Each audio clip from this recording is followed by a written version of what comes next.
தனது முதல் தேர்தல் பிரச்சாரத்தை திருச்சியில் தொடங்கினார் தவிக தலைவர் விஜய். திருச்சி விமான நிலையம் வந்தடைந்த விஜய்க்கு தொண்டர்கள் உற்சாக வரவேற்பு அளித்தனர்.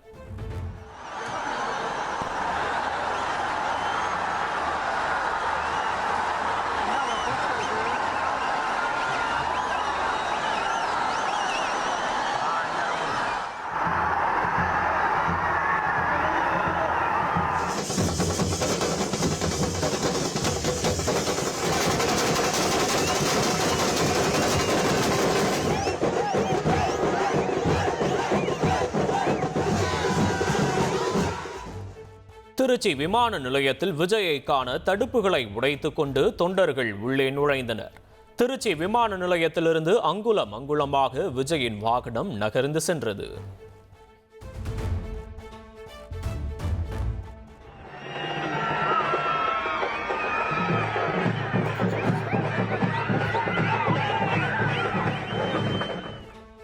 விஜயின் பிரத்யேக பிரச்சார வாகனம் தொண்டர்கள் வெள்ளத்தில் ஊர்ந்து சென்றது.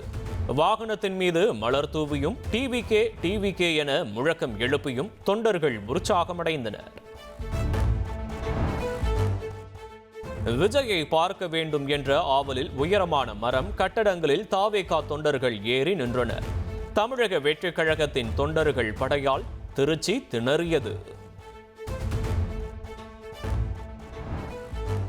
திருச்சி விமான நிலையத்திலிருந்து மரக்கடை வரை கடுமையான போக்குவரத்து நெரிசல் ஏற்பட்டது. போக்குவரத்து நெரிசலில் ஆம்புலன்ஸ் சிக்கிய நிலையில் கூகுள் மேப்பில் திருச்சி வழித்தடம் சிவப்பாக மாறியது.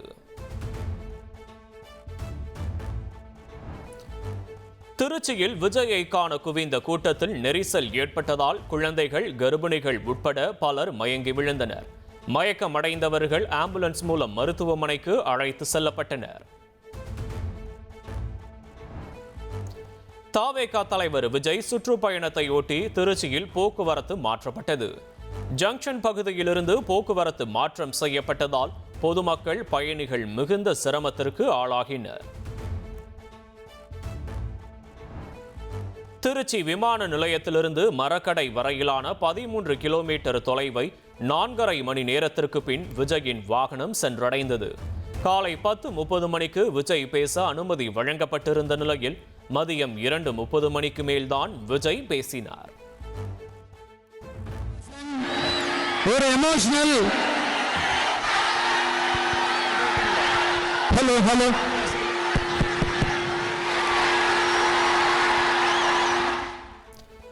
விஜய் பேசும்போது ஆடியோ சரியாக கேட்காததால் தொண்டர்கள் கூச்சல் எழுப்பினர்.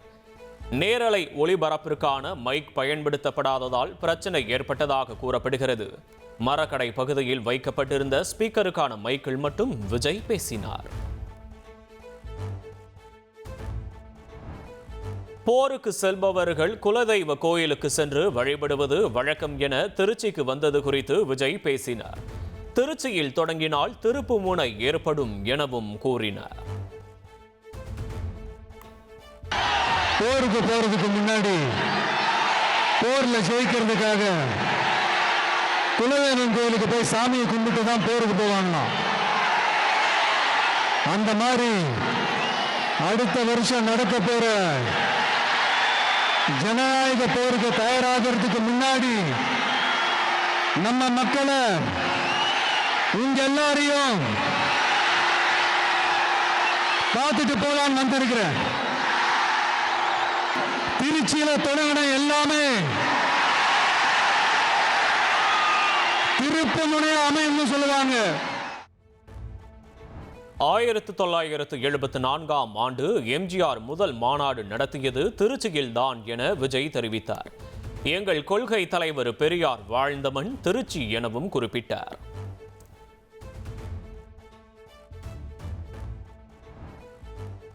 ஜெயலலிதா பாணியில் சொன்னீர்களே செய்தீர்களா என்று விஜய் பிரச்சாரம் செய்தார்.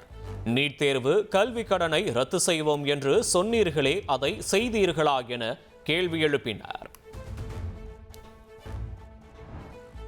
கொடுத்த வாக்குறுதிகளை திமுக நிறைவேற்றவில்லை என விஜய் குற்றம் சாட்டினார். கூட்டுறவு கடன் சங்கத்தில் வட்டி குறைக்கப்படவில்லை, மக்கள் நலப்பணியாளர்கள் நிரந்தரம் செய்யப்படவில்லை என அடுக்கடுக்கான குற்றச்சாட்டுகளை முன்வைத்தார். நம்பிக்கை மோசடி செய்துவிட்டீர்கள் என திமுகவை விஜய் கடுமையாக விமர்சித்தார். திமுகவை மக்கள் இனி நம்ப மாட்டார்கள் எனவும் அவர் கூறினார். அனைத்து பெண்களுக்கும் 1000 ரூபாய் கொடுக்க மாட்டார்கள் என திமுகவை விஜய் விமர்சித்தார். ஜனநாயக போருக்கு தயாராவோம் எனவும் கூறினார். திமுகவினருக்கு சொந்தமான மருத்துவமனையில் கிட்னி திருட்டு நடைபெற்றுள்ளதாக விஜய் குற்றம் சாட்டினார். கிட்னி திருட்டை முறைகேடு என்று கூறுகிறார்கள் எனவும் சாடினார். நடைமுறைக்கு சாத்தியமான கல்வியை வழங்குவோம் என விஜய் உறுதியளித்தார். மின்சாரம், சாலை வசதிகளை ஏற்படுத்தி தருவோம் எனவும் அவர் கூறினார். பெண்கள் பாதுகாப்பு, சட்டம் ஒழுங்கில் நோ காம்ப்ரமைஸ் என்று விஜய் தெரிவித்தார். இலவச பேருந்து பயணத்தை ஓசி பயணம் என்று கேலி செய்தனர் எனவும் திமுகவை விமர்சித்தார். வரும் தேர்தலில் தாவேகாவுக்கு வெற்றி நிச்சயம் என விஜய் நம்பிக்கை தெரிவித்தார். திமுகவை வீட்டுக்கு அனுப்ப மக்கள் முடிவு செய்து விட்டார்கள் என்றும் பேசினார்.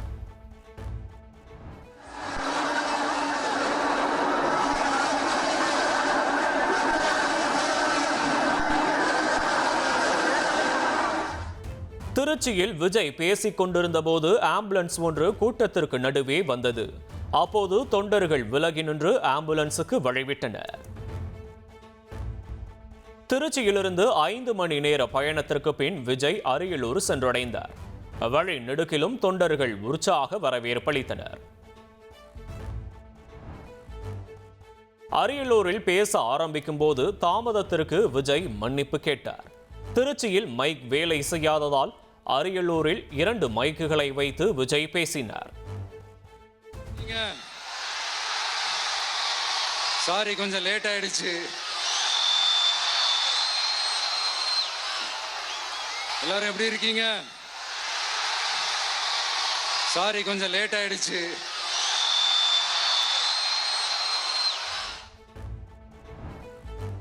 அரசியலுக்கு வந்துதான் நான் பணம் சம்பாதிக்க வேண்டுமா என விஜய் கேள்வி எழுப்பினார். போதுமான அளவுக்கு பணத்தை பார்த்து விட்டதாகவும் மக்களுக்காகவே அரசியலுக்கு வந்துள்ளதாகவும் கூறினார். ஒரே நாடு ஒரே தேர்தல் மூலம் தில்லுமுள்ளு செய்ய மத்திய அரசு திட்டம் தீட்டுவதாக விஜய் குற்றம் சாட்டினார். தென் மாநிலங்களின் பவரை குறைக்க மத்திய அரசு தீவிரமாக செயல்படுவதாக விமர்சித்தார். தொகுதி சீரமைப்பு மூலம் தமிழகத்தில் உள்ள தொகுதிகளை குறைக்க சதி நடப்பதாக விஜய் குற்றம் சாட்டினார்.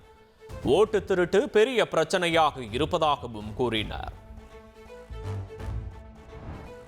பாஜக செய்வது துரோகம், திமுக செய்வது நம்பிக்கை மோசடி என இரு கட்சிகளையும் விஜய் கடுமையாக விமர்சித்தார். திமுகவும் பாஜகவும் மறைமுக உறவுக்காரர்கள் எனவும் பேசினார். வாழ்க வசவாளர்கள் என அண்ணா கூறியதை குறிப்பிட்டு விஜய் பேசினார். நமது கேள்விகளுக்கு எந்த பதிலும் அரசிடமிருந்து வரப்போவதில்லை எனவும் குற்றம் சாட்டினார். மதுரை மாநாட்டில் மை டியர் அங்கிள் என முதல்வரை குறிப்பிட்டு விஜய் பேசியது விமர்சனத்திற்கு உள்ளான நிலையில் அரியலூரின் போது மை டியர் சிஎம் சார் என கூறினார். நான் மரியாதையாக பேசினாலும் தவறாக எடுத்துக்கொள்கிறார்கள் எனவும் தெரிவித்தார்.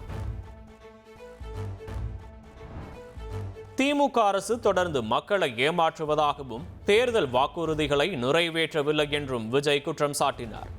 நடைமுறைக்கு சாத்தியமானதை மட்டுமே தாவேகா தேர்தல் அறிக்கையில் சொல்வோம் எனவும் உறுதியளித்தார். குடும்ப ஆதிக்கம் இல்லாத தமிழகத்தை உருவாக்குவோம் என விஜய் தெரிவித்தார். ஊழல் இல்லாத அரசியலை கட்டமைப்போம் எனவும் கூறினார். கொள்கை இல்லா கூட்டத்தை சேர்த்து கூக்குரலிட்டு கும்மாளம் போட்டு மக்களுக்கு இடையூறு செய்யும் இயக்கம் திமுக அல்ல. முப்பெரும் விழாவை முன்னிட்டு திமுக தொண்டர்களுக்கு எழுதிய கடிதத்தில் விஜயை மறைமுகமாக முதல்வர் ஸ்டாலின் சாடியுள்ளார். அண்ணா பெரியார் இல்லாமல் எந்த அரசியல் கட்சியும் தமிழகத்தில் செயல்பட முடியாது என விஜயின் பேச்சு குறித்த கேள்விக்கு திமுக எம்பி கனிமொழி பதிலளித்துள்ளார். விஜயின் அரசியல் நடவடிக்கையால் எந்த கட்சிக்கும் பாதிப்பு வராது, திமுகவின் வாக்கு வங்கியும் பாதிக்காது எனவும் அவர் கூறினார். திமுக கூட்டணியை வீழ்த்தி ஆட்சி மாற்றம் ஏற்படுத்தும் அளவிற்கு விஜயால் தாக்கத்தை ஏற்படுத்த முடியாது என விசிக தலைவர் திருமாவளவன் தெரிவித்துள்ளார். அரசு மீதான விஜயின் குற்றச்சாட்டுகளுக்கு திமுக உரிய நேரத்தில் பதிலளிக்கும் எனவும் அவர் கூறினார். இசை பயணத்தில் பொன்விழா காணும் இசைஞானி இளையராஜாவிற்கு சென்னையில் முதலமைச்சர் ஸ்டாலின் தலைமையில் பாராட்டு விழா நடைபெற்றது. விழாவில் நடிகர்கள் ரஜினிகாந்த், கமல்ஹாசன் உள்ளிட்ட திரை பிரபலங்கள் பங்கேற்றனர். பாராட்டு விழாவில் பாடப்பட்ட இளையராஜாவின் பாடல்களை கேட்டு பார்வையாளர்கள் மெய்சிலிர்ந்தனர்.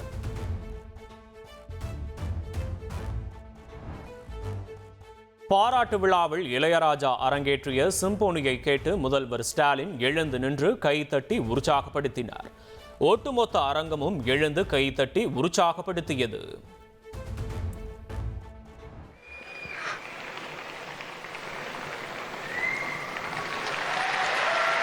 இது ஒரு பெரும் கலைஞரை நம் அன்புகளை காணிக்கையாக்கும் தருணம். ஹார்மோனிய பெட்டியில் இந்த இசை ராஜாவின் கைகள் நிகழ்த்தும் மாயம் கணக்கில் கொள்ள முடியாத அதிசயம்.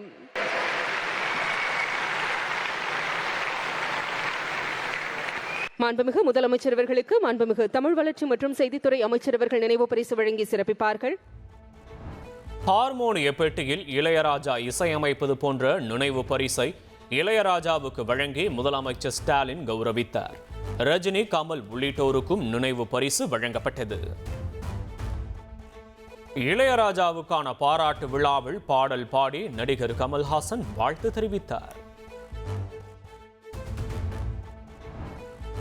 இந்திய அரசியலில் நட்சத்திரமாக முதல்வர் ஸ்டாலின் ஜொலிப்பதாக இளையராஜா பாராட்டு விழாவில் நடிகர் ரஜினிகாந்த் பேசினார். புதிய பழைய எதிர்க்கட்சிகளுக்கு சவாலாக இருந்து கொண்டு வாங்க 2026 பார்த்து கொள்ளலாம் என தனக்கே உரிய புன்னகையோடு முதல்வர் ஸ்டாலின் செயல்பட்டு வருவதாகவும் கூறினார். இளையராஜாவின் பாடல்கள் எப்போதுமே சூப்பர் ஹிட் தான் என ரஜினி பெருமிதம் தெரிவித்தார். நான் கண்ணால் பார்த்த அதிசய மனிதர் இளையராஜா எனவும் புகழாரம் சூட்டினார். எல்லாருக்கும் ஒரே மாதிரி இசை அமைக்கிறேன் என்று இளையராஜா கூறுவதை ஏற்க முடியாது என நடிகர் ரஜினிகாந்த் நகைச்சுவையாக கூறினார். கமலுக்கு மட்டும் கொஞ்சம் எக்ஸ்ட்ராவா இசையமைப்பார் என்றும் தெரிவித்தார். எஸ்பி பாலசுப்ரமணியம் மற்றும் நடிகர் விவேக்கின் இடத்தை யாராலும் நிரப்ப முடியாது என நடிகர் ரஜினிகாந்த் தெரிவித்தார். மகளுக்காக சித்தாந்த கண்ணீரை நண்பர் எஸ்பிபிக்காக சிந்தியவர் இளையராஜா எனவும் கூறினார். இளையராஜாவின் வாழ்க்கை படம் விரைவில் வெளியாக வேண்டும் என நடிகர் ரஜினிகாந்த் கோரிக்கை விடுத்தார்.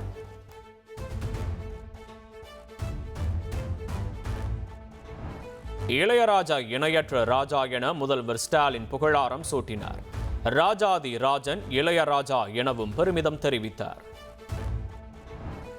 சங்க இலக்கியங்களை இளையராஜா பாடல்களாக கொடுக்க வேண்டும் என முதல்வர் ஸ்டாலின் கோரிக்கை விடுத்தார்.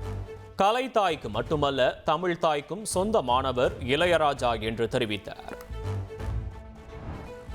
ஆண்டுதோறும் இளையராஜா பெயரில் விருது வழங்கப்படும் என முதல்வர் ஸ்டாலின் அறிவித்தார். இளையராஜாவுக்கு பாரத ரத்னா விருது வழங்க வேண்டும் என முதல்வர் ஸ்டாலின் கோரிக்கை விடுத்தார். இளையராஜா மொழி எல்லை நாடுகளை கடந்தவர் எனவும் புகழாரம் சூட்டினார். உலகிலேயே ஒரு இசையமைப்பாளருக்கு பாராட்டு விழா நடத்திய முதல் அரசு தமிழக அரசுதான் என இசையமைப்பாளர் இளையராஜா மகிழ்ச்சி தெரிவித்தார். இந்த தருணத்தை தன்னால் நம்ப முடியவில்லை எனவும் கூறினார். இசை உலக சரித்திரத்தில் இந்த பாராட்டு விழா மிகப்பெரிய விஷயம் என இளையராஜா தெரிவித்தார்.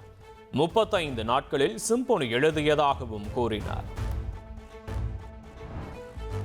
விழா மேடையில் இளையராஜாவும் ரஜினியும் பழைய நினைவுகளை மகிழ்ச்சியுடன் பகிர்ந்து கொண்டது அரங்கத்தில் சிரிப்பலையை ஏற்படுத்தியது. நீங்களும் நானும் உட்கார்ந்து குடிச்சோம்.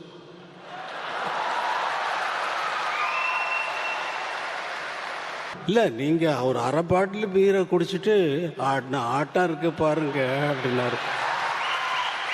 இவர்கிட்ட கேட்டோம், சுவாமி சார் என்ன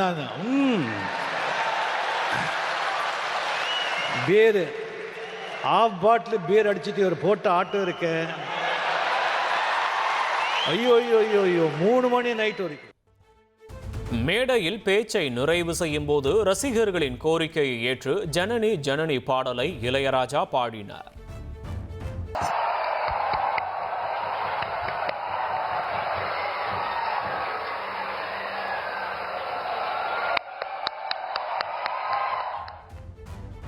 வன்முறை ஏற்பட்டு 2 ஆண்டுகளுக்கு பிறகு முதல் முறையாக பிரதமர் மோடி மணிப்பூருக்கு சென்றுள்ளார். கையில் தேசிய கொடியை ஏந்தியபடி பிரதமருக்கு மணிப்பூர் மக்கள் உற்சாக வரவேற்பு அளித்தனர். 7300 கோடி ரூபாய் மதிப்பிலான திட்டங்களுக்கு அடிக்கல் நாட்டினார். மணிப்பூரில் பள்ளி மாணவர்களுடன் பிரதமர் மோடி கலந்துரையாடினார். தொப்பி ஓவியங்களை பிரதமருக்கு பரிசாக வழங்கி மாணவர்கள் மகிழ்ச்சி அடைந்தனர்.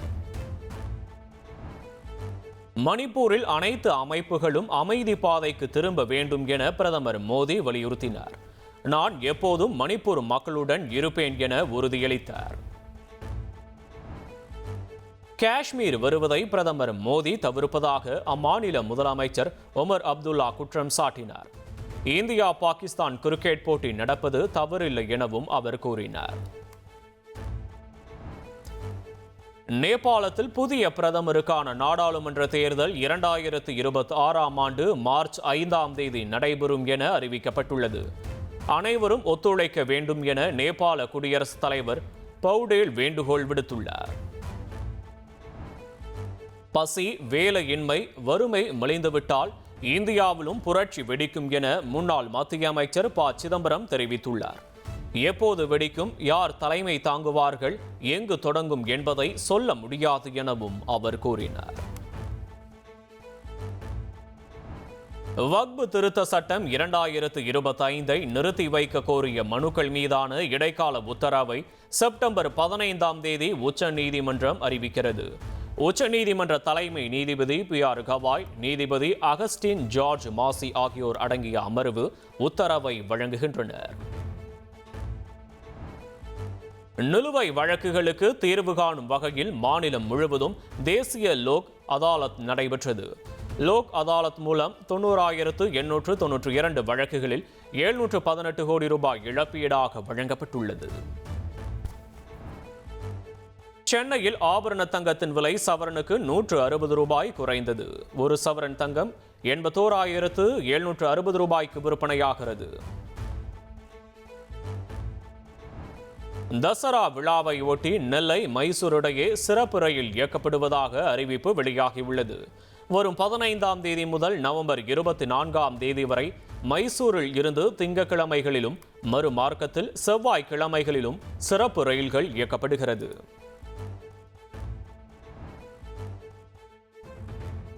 உங்களுடன் ஸ்டாலின் திட்ட முகாம் குறித்து முதலமைச்சர் ஸ்டாலின் தலைமை செயலகத்தில் ஆய்வுக் கூட்டம் நடத்தினார். மாவட்ட வாரியாக பெறப்பட்ட மனுக்கள், தீர்வு காணப்பட்ட மனுக்களின் எண்ணிக்கை குறித்து ஆலோசனை மேற்கொள்ளப்பட்டது. திமுக கோட்டையாக இருக்கலாம், ஆனால் கூட்டணியை அசைத்து விடுவோம் என பாஜக மாநில தலைவர் நயினார் நாகேந்திரன் சவால் விடுத்துள்ளார். தேர்தலுக்கு முன் தேசிய ஜனநாயக கூட்டணியில் நிலவும் பிரச்சனைகள் சரியாகிவிடும் எனவும் நம்பிக்கை தெரிவித்தார். இந்திய கம்யூனிஸ்ட் கட்சியின் புதிய மாநில செயலாளராக வீரபாண்டியன் தேர்வாகியுள்ளார். சென்னை சூளைமேட்டில் நடைபெற்ற மாநில குழு கூட்டத்தில் முடிவு எடுக்கப்பட்டது. நீதிமன்றம் கூறியபடி சீமான் மன்னிப்பு கேட்டு வழக்கை முடிக்க வேண்டும் என நடிகை வேண்டுகோள் விடுத்துள்ளார். தான் மன உளைச்சலில் இருப்பதால் வழக்கை முடிக்க நடவடிக்கை எடுக்க வேண்டும் என வீடியோ வெளியிட்டுள்ளார். அந்த நீதிமன்றம் என்ன சொல்லியிருக்குதோ அதை அஃபிடவிட்டை ஃபைல் பண்ணி என்ன ஒரு நல்ல மனிதரை அதை பண்ணிவிட்டு உங்கள் வாழ்க்கையை நீங்கள் பார்க்க போங்க. என்னையை தயவு செஞ்சு என் வாழ்க்கையை வாழ விடுங்க. ஓகே, ஸோ தயவு செஞ்சு இதை டெலிகாஸ்ட் பண்ணுங்கள். சீமான் அவர்களே மீண்டும் சொல்கிறேன், கொஞ்சம் நல்ல ஒரு மனிதராக நீதிமன்றம் சொல்லியிருக்கிறத பண்ணிவிட்டு என்னையும் தயவு செஞ்சு என் வாழ்க்கையை வாழ விடுங்க. நீங்கள் ஏதாவது அதை பண்ணுறேன் இதை பண்ணுறேன்னு போகும்போது உங்கள் கூட சேர்ந்து நானும் கஷ்டப்படணும். அதனால் வேண்டாம், அது தேவையில்லை. நான் உங்களை மன்னிச்சு விட்டாச்சு, உங்களை மன்னிச்சாச்சு. ஓகே, வணக்கம். சென்னை டிஜிபி அலுவலகம் அருகே விசிகாவினரை தாக்கிய வழக்கில் ஏர்போர்ட் மூர்த்திக்கு 22ஆம் தேதி வரை நீதிமன்ற காவல் விதிக்கப்பட்டுள்ளது. சென்னை எழும்பூர் நீதிமன்றத்தில் நேரில் ஆஜர்படுத்தப்பட்ட நிலையில் நீதிமன்ற காவல் விதித்து நீதிபதி உத்தரவிட்டார். தாய்லாந்திலிருந்து கொழும்பு வழியாக கடத்தி வரப்பட்ட 3 கோடி ரூபாய் மதிப்புள்ள உயர் ரக கஞ்சா சென்னை விமான நிலையத்தில் பறிமுதல் செய்யப்பட்டது. 2 இளைஞர்களை கைது செய்து யாருக்காக கஞ்சா எடுத்து வரப்பட்டது என சுங்க இலாக்கா அதிகாரிகள் விசாரணை நடத்தி வருகின்றனர். டெல்லியில் பீர் அருந்துவதற்கான சட்டப்பூர்வ வயதை 25லிருந்து 21ஆக குறைப்பது குறித்து அரசு பரிசீலித்து வருகிறது. விரைவில் அதிகாரப்பூர்வ அறிவிப்பு வெளியாகும் என எதிர்பார்க்கப்படுகிறது.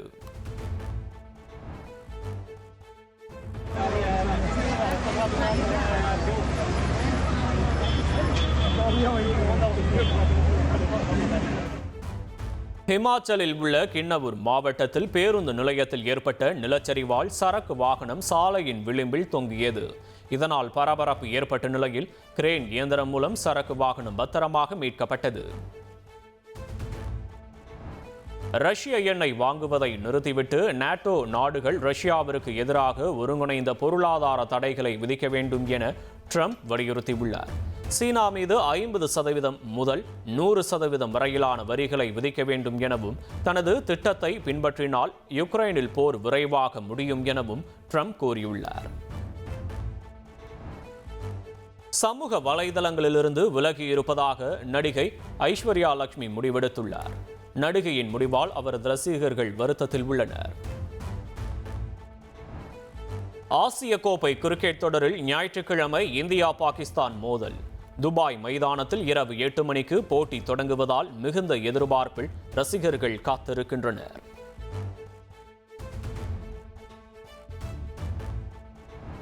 இரண்டாயிரத்து 25 ஆசிய கோப்பை ஹாக்கி இறுதிப் போட்டிக்கு இந்திய மகளிர் அணி தகுதி பெற்றுள்ளது. ஞாயிற்றுக்கிழமை ஹாங்சோவில் நடைபெறும் இறுதிப் போட்டியில் சீனாவை இந்திய அணி எதிர்கொள்கிறது. ஹாங்காங் ஓபன் பேட்மிண்டன் ஆடவர் இரட்டையர் பிரிவில் இந்தியாவின் சாத்விக் சிராக் ஜோடி இறுதிப் போட்டிக்கு தகுதி பெற்றனர். அரையிறுதியில் தைவான் ஜோடியை 21-17, 21-15 என்ற நேர் செட்டுகளில் வீழ்த்தி சாத்விக் சிராக் ஜோடி அசத்தினர்.